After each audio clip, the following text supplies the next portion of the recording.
that is absolutely true. Excellent. Well, great. We're very pleased to have you with us for a quick chat. A little bit about your insights and your perspective on perhaps some of the key challenges and successes linked to delivering our gas target model in Europe. Yes, okay. I think the gas target model is now in the gas target model version 2. And it's important here to mention the continuity so that we are not throwing away all the progress, all the success that GTM1 has had. But on the other side, gas markets are changing. There are new developments in terms of pricing, in terms of technology, in terms of new market players providing a full new market dynamic. And that needs to be reflected also in the rules in the gas target model in order to ensure that it is fit for purpose, that it stays fit for purpose and reflects on the new challenges, factors in the new challenges, I would say, and ensures that we are really moving towards an internal energy market in the new environment that we all have. So to level it up on the next stage, I would say. And it's also, we are here in a cross-border environment, of course, and it's very important to get also the feedback on the national market. And especially for Germany, that is sometimes a challenge because we have very many TSOs and DSOs as well. And so there's probably sometimes a reluctance to change attitudes, to change national market situations. And then I think having a European gas target model helps to overcome these difficulties, and with this then to have also at the same time a more integrative approach both from the national level as well towards the European level, as well as from the European level back into the national level. And I think that is something which is really what must be ensured in order to have to integrate in a deeper way.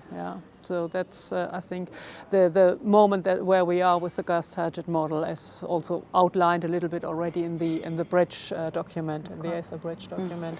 And do you see any particular area where we've done particularly well in the gas so far, and any progress in particular?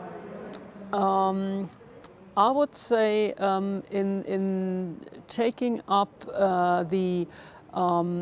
of course it's still at the beginning, but we have the first network code, and I think the early implementation projects we are having there on the capacity calculations, etc., they are progressing. I mean, it's a slow. Sometimes one would wish that it goes faster, I would say, but it's a slow process. But it's a process. Yeah, and it's moving forward. It's moving forward, right? That is the main point, I think. Yeah. And perhaps, if there was any particular area where you'd like to see more progress, where would that be?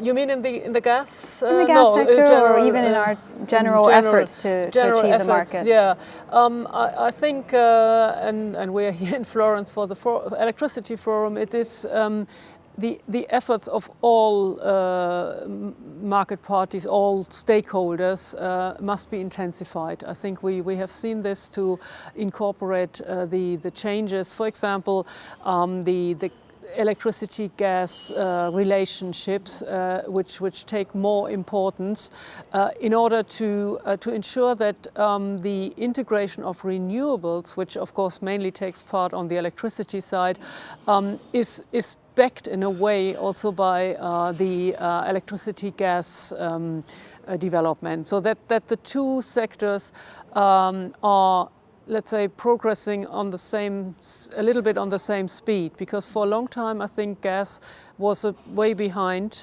electricity progress. Now, with the additional challenge of integrating the renewables, the electricity progress also slowed down a little bit, and I think it is important to bring both back on track and to profit from gas, for example, that gas is also relatively clean fossil fuel, yeah. So that we can have for example, some backup capacity and see that this works, and that we take this into account when looking now at the question of in particular electricity, the new market design. So question of capacity remuneration mechanisms, whether in which way they also should be opened cross-border, and issues of generation adequacy also calculated cross-border wise. Yeah, whether we still can live on a energy-only market, that is a question,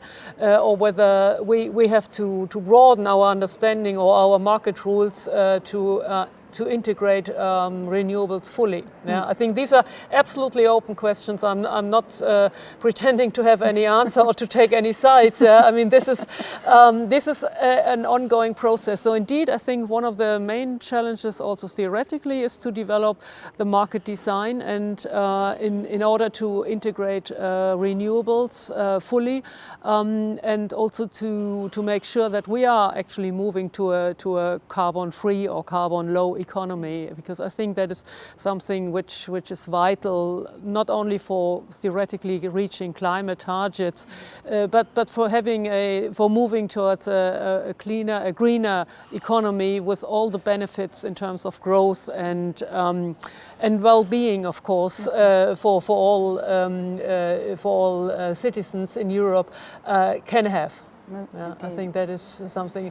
And well, last but not least, in that picture, of course, we have to see the energy is a traded good. So we need to see that the trading is done without market manipulation, without insider information trading, and this is something important with the REMIT regulation to ensure market integrity and market transparency. So that is something where ACER is, of course, at the forefront, and however, the NRAs have their important role to play as well to enforce finally if there are cases investigated.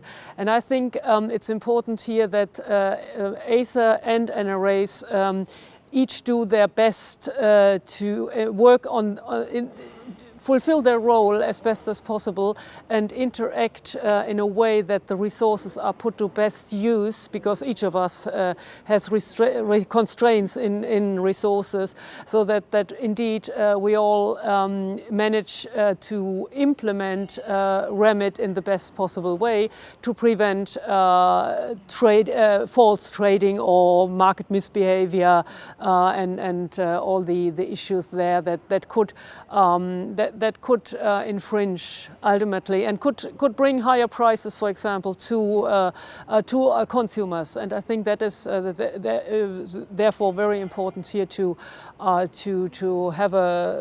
implement the surveillance here and the market monitoring as well as the enforcement in a proper way. And that can be done, I think, only together if each one plays its role and coordinates. I think the coordination aspect among NRAs and between NRAs and ACER is something that is very important, and where we have to make sure that the governance rules on this and also on European institutions are having the right balance between the European level and the national level. Yeah, because as long as we have these national NRAs implementing and enforcing on the national level, and ACER doing the European aspect, we need to ensure coordination and cooperation. Yeah. And I think that is an important message I would like to make. Very good.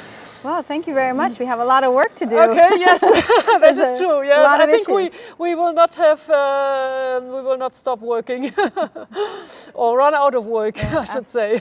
Well, very much appreciate the time and all the insights that you've given us, and speak to you soon. Okay, good.